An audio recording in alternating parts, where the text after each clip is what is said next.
Hola, mi nombre es Ágata. ¿Cómo estás? Espero que muy bien. Bueno, he viajado a través del tiempo para explicarte el primer tema que leíste antes, pero muy probablemente no entendiste mucho. Pero tranquilos, para eso estoy yo. Primero permítame presentarme. Mi nombre es Ágata Elina de Creta y nací en Grecia, en el 287 a.C. Sí, es muchísimo tiempo atrás, ya al siglo XXI, pero he desarrollado una máquina que me permite viajar a través del tiempo. Yo sé que suena un poco no creíble, pero sí, estoy aquí. En sí, he viajado a través de varias épocas, varios años donde me he permitido conocer a muchísimos matemáticos muy increíbles que les mostraré mucho después y me ayudarán a explicarles este maravilloso tema. Muy seguramente no escucharon de mí antes porque en mi tiempo soy una matemática muy reconocida por varios colegas griegos, italianos, etc. Y en sí de toda Europa. Pero lo malo es que por el hecho de ser mujer no me toman mucho en cuenta. Pero tranquilo, he encontrado muy apasionante el viajar en el tiempo y explicarles temas a jóvenes como ustedes de las matemáticas. Así que vamos por ahí.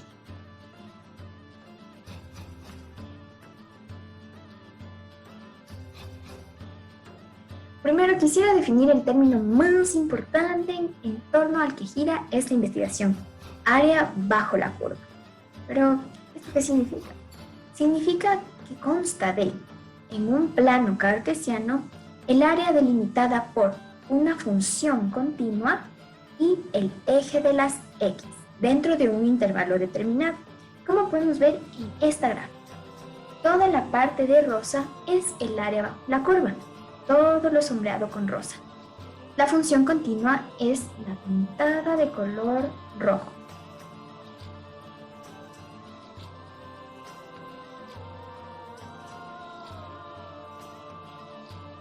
Además, quisiera mostrarles lo que es una función trascendente, es decir, es aquella que no satisface a una función polinómica y no se puede expresar por medio de una secuencia finita de términos que incluya suma, resta, multiplicación, división, potenciación, etc. No son algebraicas y suelen ser muy complicadas de integrar y derivar. Dentro de este tipo de funciones tenemos la función logarítmica, exponencial, trigonométrica e hiperbólica. Si se fijan, no son nada parecidas a una función algebraica como esta que tenemos aquí. Esta es una parábola, es decir, una función de segundo grado, y si se fijan tiene pequeños términos que se van uniendo como una secuencia. Y bueno, si graficamos una parábola es muy fácil, puede ser una carita triste o una carita feliz, pero una función trascendente tiene una gráfica muy compleja que para muchísimos matemáticos fue un desafío encontrar un área bajo la curva de una función como esta. Por ello, a lo largo de los años, he descubierto con mi viaje que muchísimos matemáticos trataron de hallar el área bajo la curva de las funciones trascendentes. Y me he topado con algunos, y específicamente en esta investigación vamos a hablar de 5 de ellos que desarrollaron 5 métodos muy interesantes para encontrar su objetivo, de los cuales detallaremos 2 que me pudieron acompañar 2 amigos, 2 matemáticos muy interesantes y muy chéveres que conocerán más adelante. Así que vamos por ahí.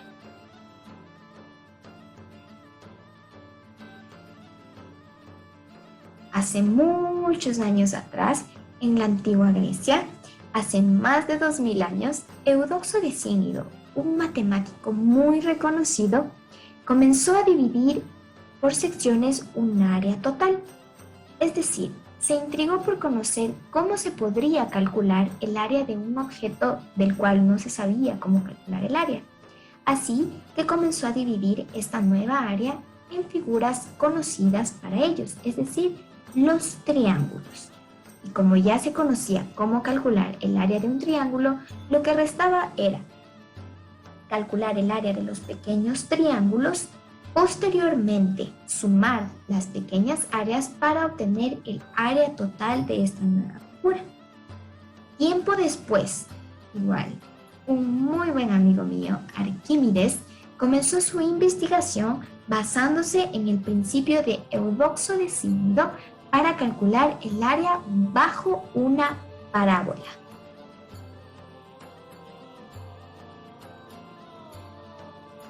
Ups. Lo siento, chicos, pero ocurrió un pequeño percance con la máquina del tiempo, así que tuve que regresar a Grecia, pero esto no va a impedir que sigamos con la investigación. Así que continuemos. Pasaron los años y en el siglo XVIII comenzaron a aparecer nuevas funciones que delimitaban la curva y que dificultaba aún más poder conseguir calcular el área bajo la misma. Aquí es donde les hablaba de las funciones trascendentes. Tiempo después, un matemático francés, Pierre de Fermat, consiguió acercarse a un método adecuado basándose en los antiguos griegos. Pero en lugar de los triángulos, él utilizó los rectángulos. Luego, Andrés Luis Cauchy fundamentó el método en la suma de los rectángulos tomados como secciones y lo comenzó a llamar como integración. Finalmente, uno de mis buenos amigos matemáticos que conocerán en un momento, George Bernhard Riemann, le dio más fuerza a la teoría de Cauchy para establecer que el área bajo la curva se calcula mediante la suma infinita de los rectángulos bajo la misma. Entre los siglos XVII y XVIII se desató un fuerte enfrentamiento entre dos matemáticos y físicos muy conocidos en la historia, el físico británico Isaac Newton y el matemático alemán Gottfried Leibniz, que discutían sobre la acreditación del descubrimiento del cálculo de integrales y derivadas. En 1684, Leibniz hace públicos sus resultados en un pequeño ensayo donde explica las fórmulas para obtener las derivadas. Y en 1686 hace público su concepto sobre el cálculo integral. Leibniz define a la curva como un polígono de infinitos lados, es decir, infinitangular, y considera que los problemas de las integrales y las derivadas son inversos, como el sumar y el restar. Es decir, la curva proporcionada se interpreta como un polígono infinitangular, es decir, de infinitos lados, y se establece que un número infinito de lados cada vez más y más pequeños da como resultado un valor infinitamente cercano al real.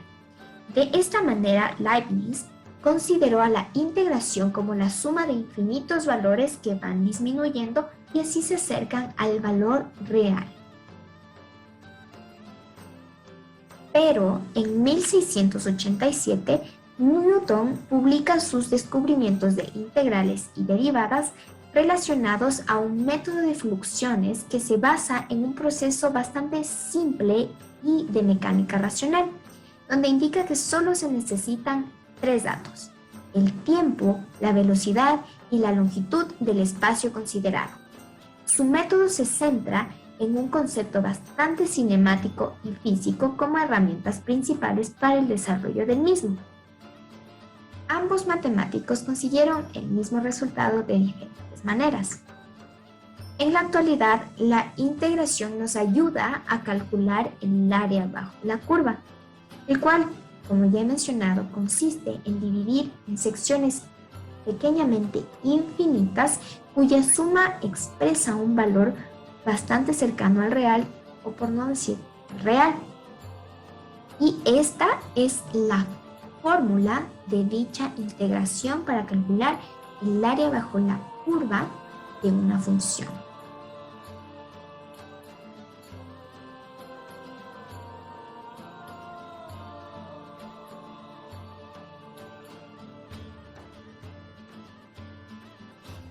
Ahora bien, para aplicar los 5 métodos que les había mencionado, vamos a calcular el área bajo la curva de esta función trascendente. la cual vamos a también obtener el área bajo la curva por el método más cercano al valor real, el cual es la integración, en el cual utilizaremos la fórmula que les mostré anteriormente. Entonces, la integración nos permitirá conocer el valor más próximo al real, el cual lo compararemos con los resultados de los otros 5 métodos que les había mencionado.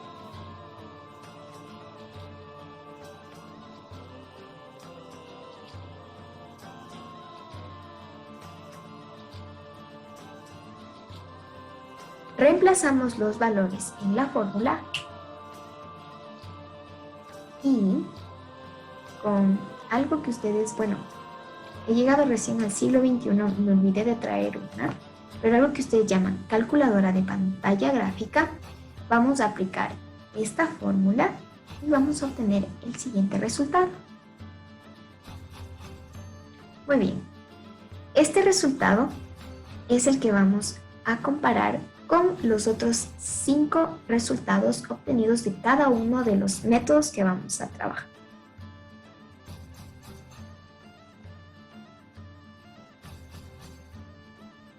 Ahora, vamos a comenzar por los métodos de sumatorias. Y me enorgullece presentar a uno de mis mejores amigos matemáticos, Bernhard Riemann, que les voy a explicar uno de los principales métodos para esta investigación. Así que vamos por el desafío y a ver qué nos tiene que decir Riemann. Hola. Como ya ha mencionado Agatha, yo soy Bernhard Riemann. Nací el 17 de septiembre de 1826. Así, he viajado en el tiempo hasta llegar aquí al siglo XXI. Un viaje muy largo del pasado al futuro, para poder llegar hasta aquí, explicarles uno de mis proyectos más importantes de la investigación, de la historia de la integración matemática.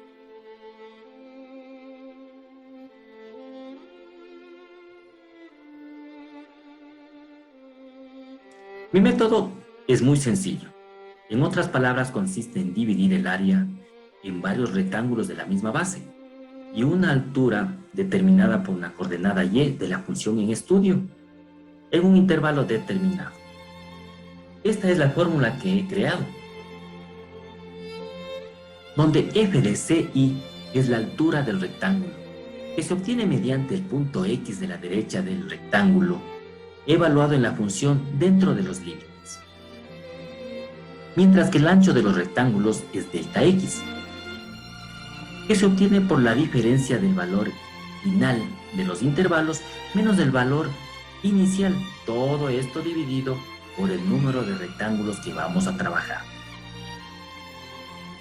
Bueno, vamos por el desafío. Agatha me ha propuesto calcular el área bajo la curva de esta función. Bien, he decidido trabajar con 15 rectángulos.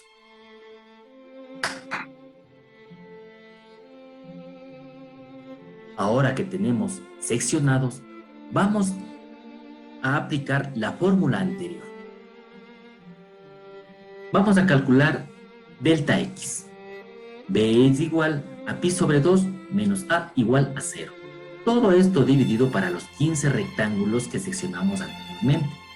Entonces, delta x es igual a pi sobre 30. Esto quiere decir que la base de los rectángulos es igual a pi sobre 30. Para conocer la altura del rectángulo, se evalúa en la función el punto x de la parte derecha de la base del rectángulo. Por ejemplo, para calcular la altura del rectángulo número 1, se reemplaza pi sobre 30 en la función en estudio, y así se obtiene la altura. ¿Pero qué ocurre con el resto de los rectángulos? La respuesta es muy simple. Para conocer cuál es el punto que debe evaluarse en la función, se debe sumar consecutivamente delta x. Esto quiere decir que el punto x del segundo rectángulo es igual a pi sobre 30 más pi sobre 30, esto es igual a pi sobre 15. Y para conocer el punto x del tercer rectángulo, es igual a pi sobre 15 más pi sobre 30 y así consecutivamente.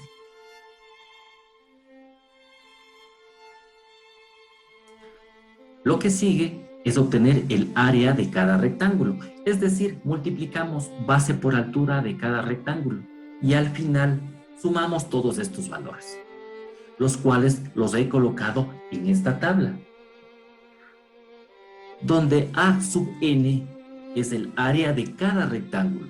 Y si sumamos todas las áreas, hemos encontrado el área bajo la curva de la función en estudio. Jóvenes conspicuos, espero que este método de cálculo haya contribuido en engrandecer sus conocimientos e incrementar su pasión por el cálculo.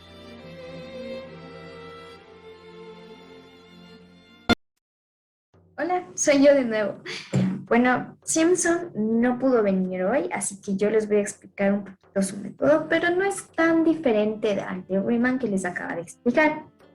En este, lo único que consiste es dividir la curva en secciones de arco ya conocidas, en este caso de parábolas, donde se necesitan 3 puntos que atraviesen las parábolas seleccionadas. En este caso, para la parábola f de x de la gráfica tenemos P1, P2 y P3, mientras que para la otra parábola g de x tenemos P3, en este caso sería P4, P5, que son los otros 3 puntos de esta parábola que pasan por la curva de esto.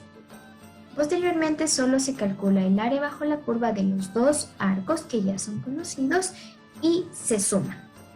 Es clave indicar que para este procedimiento es necesario tener un valor par de divisiones que se vayan a utilizar. Además, existen diversos tipos. Déjenme recordar. No. Simpson me dejó anotado que existen 3 métodos, perdón, 3 tipos. 1/2, 3/8 y 3/8 compuestos, los cuales dependen del grado de la función que se utilice para cada uno de los arcos. Bueno, como no tenemos a Simpson que nos ayude explicando mejor este procedimiento, él nos ha dejado esta fórmula, la cual la ha logrado desglosar en esta tabla y que posteriormente, después de cálculos y de sumas básicamente, obtuvimos la respuesta, el cual es esta.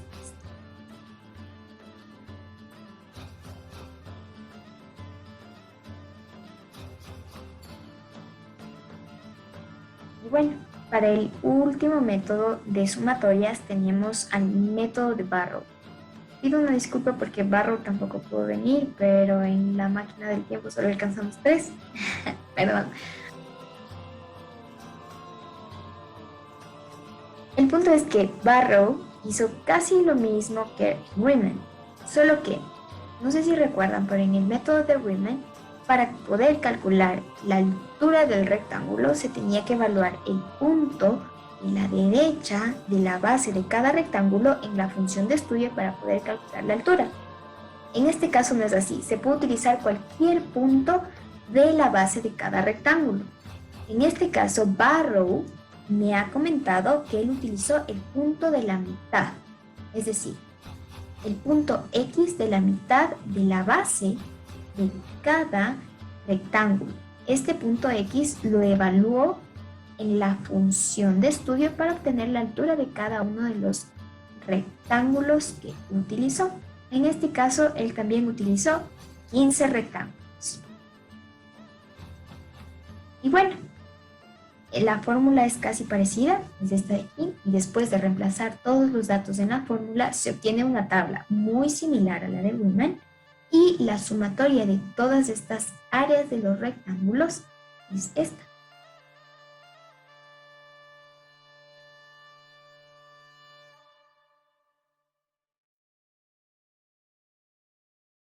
Muy bien, ahora vamos por otro tipo de métodos para calcular el área bajo la curva, el cual tiene que ver muchísimo más con lo que es la integración, pero como ya les había mencionado, las funciones trascendentes son un poco bastante complicados de integrar. Entonces existen unos métodos para aproximar la función a una muchísimo más fácil de integrar, pero no me voy a adelantar y le voy a dar paso a Brooke Taylor, que les explicará muchísimo más de este método. Así que vamos a ver.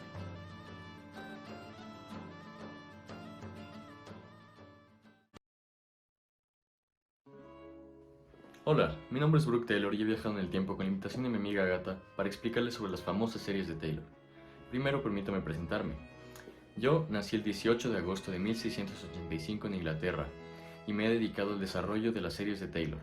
Las series de Taylor tienen como principal objetivo aproximar una función trascendente por medio de una función polinómica, los cuales consisten de una suma infinita de términos derivados de la función original. Una derivada representa la pendiente de la recta tangente en un punto de la función original, las cuales se pueden obtener por medio de diferentes fórmulas. Por ejemplo, tenemos esta función de aquí. Aplicamos esta fórmula de aquí y como resultado obtenemos que la primera derivada es esto. Y así, existen infinitas derivadas. Primera derivada, segunda derivada, tercera, y así podría quedarme contando de las derivadas por siempre. Además, existen muchísimas fórmulas para las distintas funciones que existen, pero este solo ha sido un ejemplo. Ahora sí, a lo que vine, no puedo irme sin antes explicarles mi proyecto en el que tanto tiempo trabajé. Esta es la fórmula que desarrollé. Y la fórmula desglosada es este polinomio de aquí. Bien, en este polinomio, n representa el número de la derivada y a representa un punto cualquiera en el que se valorará la función. Ahora, para comprender mejor esta fórmula, la aplicaremos a la función de estudio que Agatha nos mostró antes. Bien, si se fijan, esta función es un poco extraña a simple vista y no es muy conocida. Y para conseguir calcular el área bajo la curva y poder integrarla es bastante complicado. Y por eso vamos a construir un polinomio que gráficamente sea muy parecida a la función de estudio, es decir, a la curva rosa que pueden ver aquí. Pues bien, comencemos. Después de varios intentos he decidido aproximar la función desde un polinomio hasta la tercera derivada. Ahora, recordemos nuestra función, pero solo hasta la tercera derivada. Aquí la pueden ver. En este polinomio yo ya he reemplazado el valor de n, que es 3, porque es la tercera derivada, pero me falta el valor de a. Yo he decidido trabajar con el punto medio del dominio de la función, es decir, a es igual a pi cuartos. Ahora, reemplazamos a en el polinomio que les mostré antes, y ya tenemos la siguiente expresión. Y pues esto se ve medio complicado a simple vista, pero tranquilos. Lo único que hice fue evaluar el punto a en todas esas funciones y ¡boom! ¡Listo! Conseguimos el polinomio esperado. Y ahora sí, vamos a graficar este polinomio junto a la curva de color rosa para ver si se parecen un poco o no. Debería ser así. Vamos a ver. Pues no se parece mucho. La curva negra debería ser muy parecida a la curva rosa. Así que vamos a intentar otra vez. Entonces hay que agregar un término más al polinomio, es decir, voy a agregar la cuarta derivada, y el polinomio se vería de esta forma esta vez. Bien, con el mismo procedimiento de antes, vamos a calcular el polinomio de cuarto grado y a graficarlo, a ver qué sale esta vez. Aún no se parece mucho la curva negra a la curva rosada, así que intentemos añadiendo la quinta derivada. Aún no, vamos a aumentar la sexta derivada. Creo que puede ser un poco más cercano, así que probemos con la séptima derivada. Bueno, un intento más. Disculpa, Brooke. Recuerda que aún no termina la investigación y ya te has tardado bastante. Un poquito, mucho. Sí, discúlpame, pero esto de las matemáticas me apasiona tanto que he perdido la noción del tiempo. Un intento más y termino. Pues bien, incluyendo la octava derivada, como podemos ver, se parece muchísimo a la curva rosada. Ya ni siquiera se nota la curva rosa, así que ahora sí podemos calcular el área bajo la curva por integración. Aplicaremos la fórmula de integrales para hacer esto, es esta de aquí. Reemplazamos la nueva función polinómica en la fórmula.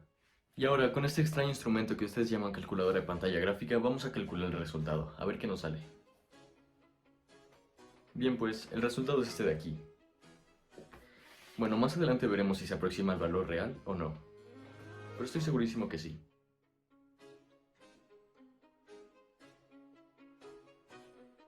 Hola, soy yo de nuevo, y he venido a indicarles este otro método que es muy similar al que les indiqué antes. Bueno, tiene el mismo objetivo, tiene una fórmula y polinomio de base muy similares al que les indiqué antes, y pues es este. La única diferencia es que en este método a siempre va a ser igual a 0.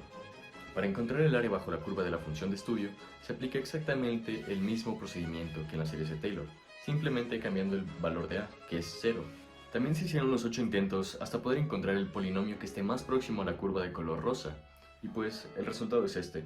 Bien, aquí solo les voy a mostrar los 4 intentos más relevantes para que puedan notar la diferencia que hay entre cada curva. Y, calculando el área bajo la curva por integración, se obtiene que el resultado del área es este.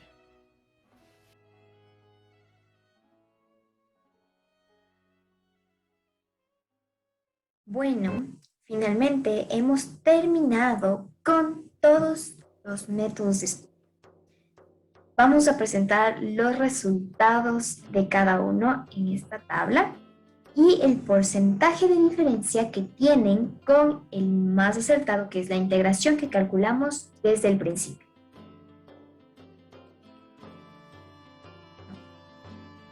Para concluir la investigación, me complace mencionar que el método de Brooke-Taylor nos ha dado una diferencia casi mínima entre el valor real que fue tomado como el valor de la integración y el resultado obtenido por Taylor, el cual tiene una diferencia de 0,0008% de diferencia del original. Bueno, esto ha sido todo. Les agradecemos muchísimo por interesarse en las matemáticas y por estar presentes este día. Les agradecemos por su interés y atención en el mundo matemático. Esperamos verlos de nuevo. Ha sido increíble compartir nuestros conocimientos con ustedes. Espero que en un futuro puedan aplicar cualquiera de estos métodos y personalmente espero volver a verlos pronto, explicarles un nuevo tema matemático y arreglar mi máquina del tiempo, que si no estoy atrapada aquí en mi... Yo sé que es lo normal, pero no. Las matemáticas son divertidas y viajar en el tiempo también. Adiós. Adiós. Adiós.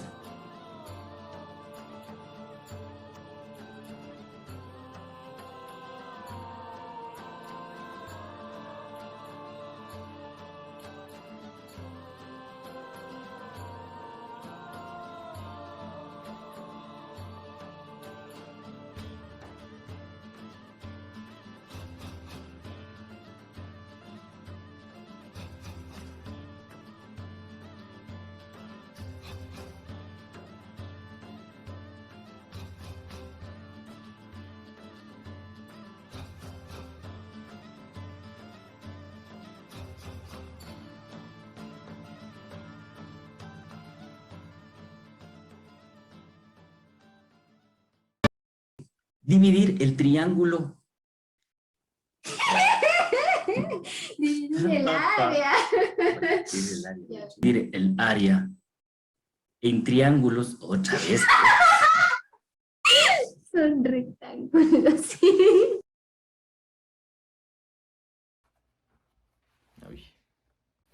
En el cual n representa el número de la derivada y a representa...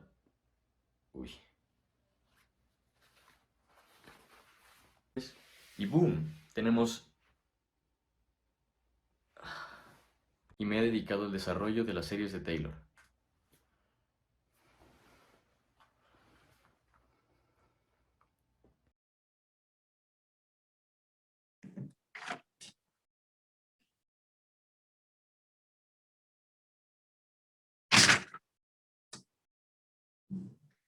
El método de Brooke-Taylor nos ha arrojado una... No.